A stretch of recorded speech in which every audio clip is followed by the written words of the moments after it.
മലയാളികളുടെ പ്രിയ താരമായ അജു വർഗീസിന്റെ ഒരു മനോഹരമായ വീഡിയോ ആണ് ഇപ്പോൾ പുറത്തു വന്നിരിക്കുന്നത്. പ്രേക്ഷകരെല്ലാവരും ആ വീഡിയോ ഏറ്റെടുക്കുകയാണ് എന്ന് നമുക്ക് നിസ്സംശയം പറയാൻ സാധിക്കും. സാധാരണ തന്നെ ചിരി പടർത്തുന്ന കാര്യങ്ങൾ തന്നെയാണ് അജു വർഗീസ് സോഷ്യൽ മീഡിയയിലൂടെ പങ്കുവെക്കാറുള്ളത്. എന്നാൽ തന്റെ കുടുംബകാര്യങ്ങൾ പൊതുവെ പങ്കുവെക്കാൻ ആഗ്രഹിക്കാത്ത അല്ലെങ്കിൽ അങ്ങനെ അധികം പങ്കുവെക്കാത്ത ഒരു താരമാണ് അജു വർഗീസ്.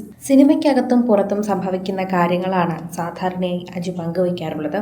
എന്നാൽ ഇത്തവണ മക്കളോടൊപ്പം സമയം ചിലവഴിക്കുന്നതാണ് അജു വർഗീസ് പങ്കുവെക്കുന്നത്. അജു വർഗീസിന് 4 മക്കളാണുള്ളത്. അദ്ദേഹത്തിന്റെ മക്കളുടെ ചിത്രങ്ങൾ ഇടയ്ക്കിടയ്ക്ക് പങ്കുവെച്ച് എത്താറുണ്ട്. അതിൽ ട്വിൻസുകളുമുണ്ട്. ശരിക്കും പറഞ്ഞാൽ ഇപ്പോഴിതാ അജു വർഗീസ് മക്കളോടൊപ്പം ഫുട്ബോൾ കളിക്കുന്ന വീഡിയോ ആണ് പങ്കുവച്ചിരിക്കുന്നത്. കുട്ടികളോടൊപ്പം ഫുട്ബോൾ കളിച്ചുകൊണ്ടിരിക്കുമ്പോൾ ഇപ്പോഴത്തെ കുട്ടികളുടെ കൂടെ നമുക്ക് കളിക്കാൻ സാധിക്കില്ല എന്നാണ് അജു പറയുന്നത്. ഇപ്പോഴത്തെ കുട്ടികൾ വളരെ നന്നായി കളിക്കുന്നവരാണ്. അവർ നമ്മളെ വിദ്വേഷിക്കുന്ന പോലെ അല്ല എന്നും TV കണ്ടാണോ ഇവർ ഇത്രയും പഠിക്കുന്നതെന്ന് പോലും ഞാൻ സംശയിച്ചിരിക്കുന്നു എന്ന് അജു പറയുന്നുണ്ട്. അജു അവരുടെ കൂടെ കളിക്കാൻ ശ്രമിക്കുമ്പോഴൊക്കെ തന്നെ വീഴുകയും അതുപോലെ തന്നെ ഇതിനോടൊപ്പം തന്നെ എത്താനും സാധിക്കാതെ പോകുന്നത് നമുക്ക് കാണാൻ സാധിക്കുന്നു.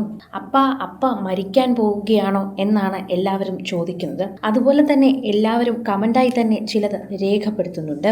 എല്ലാവരും ഇവിടെ ഫുട്ബോൾ കളിക്കാൻ ആളെ തികയില്ല എന്ന് പറയുന്നു. അജുവിനെ നോക്കടാ, ഫുട്ബോൾ കളിക്കാൻ വേണ്ടി ടീം ഉണ്ടാക്കിയേക്കുന്നു. ഇങ്ങനെയാണ് പലരും കോമഡിയായി തന്നെ അജുവിൻ്റെ അവസ്ഥയെക്കുറിച്ച് പറയുന്നത്.